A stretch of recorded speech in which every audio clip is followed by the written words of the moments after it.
And welcome back. Based on a new report from the National Association of Realtors, they actually just announced that home sales and home prices bounced up in February. In today's video, I'll provide my own analysis of their data and also share their press release that was just announced on Thursday as well. I have a lot to share, so let's go ahead and dive right in. And thank you so much for joining me in today's video. It says here, existing home sales. This video, by the way, excludes brand new home construction and it excludes multifamily. We're only talking about existing houses, which is single family houses, condos, co-ops, and townhomes. So existing home sales surged 9.5% in February to a seasonally adjusted annualized rate at just under 4.4 million. The largest monthly increase since February of 2023, also blowing away the forecast, which was calling for a much smaller gain in sales. However, even though sales did increase from last month, it did still decrease by 3.3% compared to February 2022. I have a lot more to share regarding sales, but let's talk about prices really quickly here. So the median sold price an increase by 5.7% this February compared to February 2023. That was the 8th consecutive month of year-over-year price gains. So the median sold price just under $385,000. Let's also have a look at how each of the major regions fare regarding home sales. So again, seasonally adjusted and also annualized as well. Overall, a giant increase of 9.5% from January, which is pretty astonishing. But we're still down 3.3% from a year ago. So every single one of these major regions decreased compared to 12 months ago, but every single region except for the Northeast saw a big increase. Midwest up by 8.4, South 9.8. Look at the West. I'm a realtor in Sacramento. A giant increase of 16.4% compared to January this year. Okay, let's get a little bit nerdy here. Here is a Excel file I pulled from the National Association of Realtors website. I can do this because I am a member of NAR. Here is the two columns I pulled from the website, the date, and also the seasonally adjusted annualized rate. Everything else is based on my own analysis here. Anyways, I thought I want to bring this to your attention because this is much more in depth compared to NAR's analysis of their own data. Anyways, for February, keep in mind, closed home sales in February mostly were for purchase contracts signed. In other words, home buyers getting their offers accepted. In December, when the average 30-year fixed rate overall for the month, according to, I think it was Freddie Mac, was at 6.8%. And also in January, when rates were at 6.6%. So when talking about any metric regarding a closed home sale, this is home sold prices, closed home sales, days in the market, etc. That's really what our housing market was like approximately 1 to 2 months prior to that. So the closed home sales we're seeing for February were for contracts being signed between buyers and sellers in December and January when rates were lower than compared to today.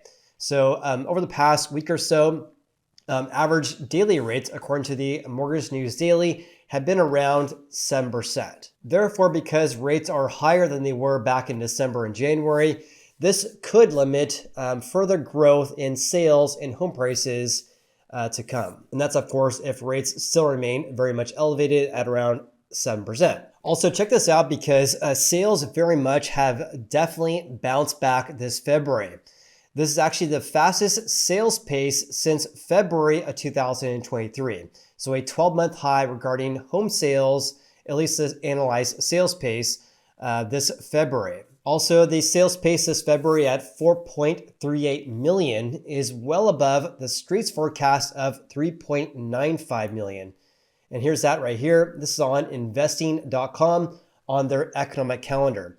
So the actual reading just under 4.4. The forecast, 3.95 million, also higher than January's pace at 4 million. One more thing I do want to mention regarding the sales pace is that this is quite a turnaround because just in last October, we're at a 13-year low in home sales Now we're at a 12-month high. Okay, let's have a look at the month-to-month change, a giant increase of 9.5% from January. That beat expectations by a long shot. The forecast was calling for a 1.3% decrease, yet sales surged by 9.5%. Also, this is the biggest monthly gain since February of 2023.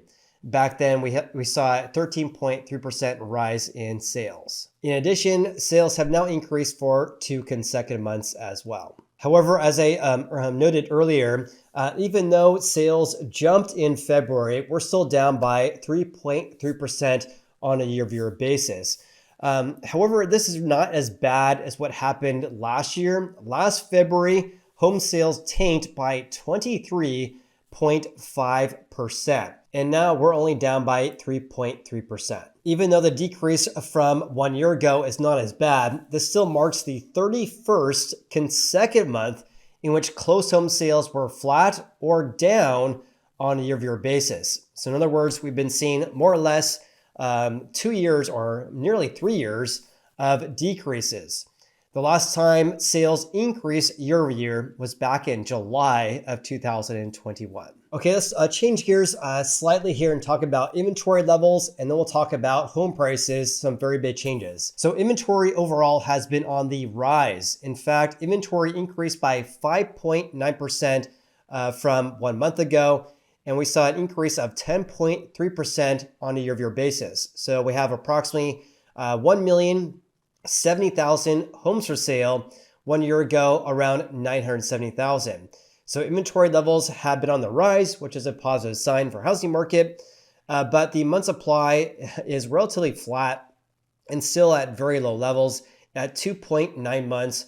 1 year ago, we were at a 2.6 month housing supply. All right, let's talk about home prices here, because NAR says the median existing home sold price for all housing types, this is single family houses, condos, townhomes, and co-ops, was at $384,500, an increase of 5.7% from the previous year.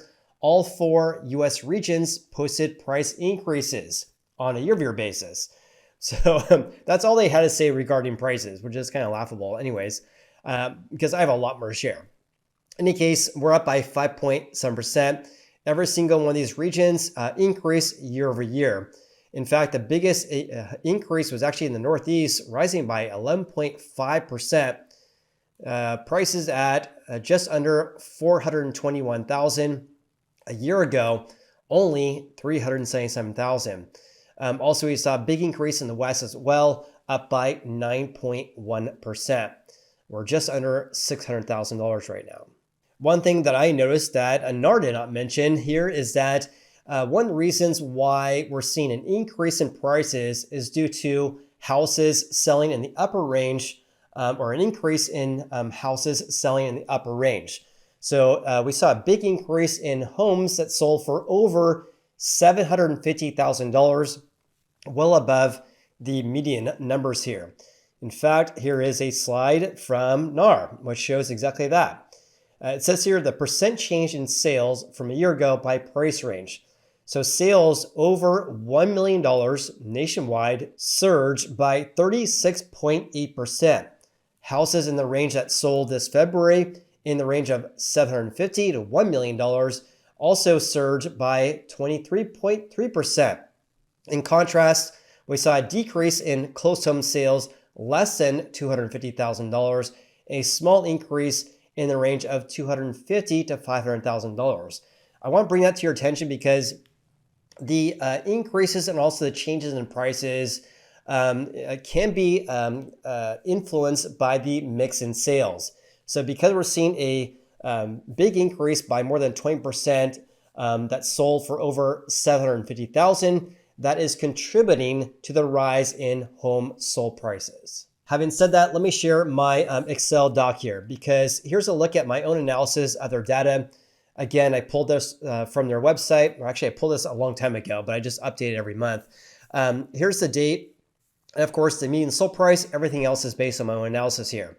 So we did see a seasonal increase in prices at up to $384,500. Again, one of the contributing factors is due to the mix in sales. Anyways, on a month-to-month basis, home prices increased by 1.6%. This is after we had 7 consecutive months of decreases in prices. So the first time in about 8 months that sales increased. This is also better than the 0.7% increase we saw in February of 2023 as well, compared to the 1.6% increase this year. Additionally, as I note right there, the 1.6% rise this February is also better than the long-term historical averages going back to 2010. So for example, based on my nerdy Excel formula there, the average change from January through February each and every year going back to 2010 was an increase of 0.7%. Now this February, prices increased by 1.6%. Let's also take a look at the year-over-year changes, because the increase of 5.7% marks the 8th consecutive month of yearly gains. Also, at this time last year, prices were flat, and now they're up by 5.7%. So quite the turnaround from 12 months ago. One thing to note here is that 5.7% increase is roughly on par with long-term averages, because the long-term average since 2010 is an increase of 5.8%. But wait, there's more, because I want to look at where the percent changes in prices compared to the past several years. So when looking at February this year compared to February of 2022, home sold prices rose by 6%. From 3 years ago, up by 22%, 4 years ago, up by 42%. And when looking at pre-pandemic levels, February 2019, up a whopping 54%. Absolutely crazy. And just for fun to add this, the yearly change, or the change in prices from February 08 through February 09 tanked by 14%, whereas this February increased by 5.7%. One last thing I want to cover in today's video regarding prices is the changes in from the record highs and also the trough we saw last year. So the all-time record high was set back in June of 2022 when we were at $413,800. The trough, which was in January of 2023, that was more or less 2022's correction. So we saw a decrease of 13% from the all-time record highs compared to the trough, or the low point, in January of 2023. So 2022's correction on a national level was at 13%. In California, it was 18%. Other areas, of course, it was better than that or worse as well. But overall, nationwide, down 13%. However, we've been seeing an increase in prices ever since January 2023, which was a trough. So prices have increased by 6% ever since then. Therefore, the median sold price this February is now only down by 7% from the peak, which was set again back in June of 2022. So big picture here, the decrease from the all-time record highs right now is not as bad as the correction we saw in 2022, because prices have increased by 6% ever since January of 2023. All right, let's change gears slightly here and go back to NAR's press release. Let's talk about days on the market, the share of first-time home buyers, and also distressed home sales, a fairly big increase regarding that. It says properties typically remained on the market, that's days on the market, for 38 days in February. That's up from 36 days in January, and up from 34 days in February 2023. So houses selling slower from January, and also selling slower compared to a year ago. Also, first-time home buyers purchased 26% of all home sales in February, down from 28% from January, and also down from 27% 1 year ago. All cash sales, 33% of all transactions, up from last month and also up greatly from a year ago as well. Individual investors or second home buyers purchased 21% of houses in February. That was an increase from last month and also from the 18% we saw in February of 2023. Here's something I kind of don't really agree with NAR regarding here. It says distressed home sales, which is foreclosures and short sales, represented 3% of sales in February, virtually, keyword there, virtually, unchanged from last month and the previous year. I went back and did some digging for you guys. In the previous press release, which was for January's numbers, that percent was at 2%. However, last year and for over a year, that percentage was around 1%. So there was a very big or very small amount of distressed home sales for over 1 year at around 1% of all sales nationwide. Now it's at 3%. This is a figure we'll have to closely watch in the months ahead because everyone knows that we have very close to all-time record highs for credit card balances, delinquencies for auto loans, and also credit cards as well. And this is contributing to the rise in foreclosures. We're still below pre-pandemic levels, I know, overall, according to data from ATTOM or ATTOM. But again, something we should be following in the months ahead here. And with that said, if you guys got any value out of today's video whatsoever, then please hit the like button. I greatly appreciate that. Of course, if you guys aren't subscribed just yet, I invite you to do so because I post frequent housing market updates so you guys can be more informed. Hope you guys have an awesome day. I appreciate you, and we'll see you in the next video.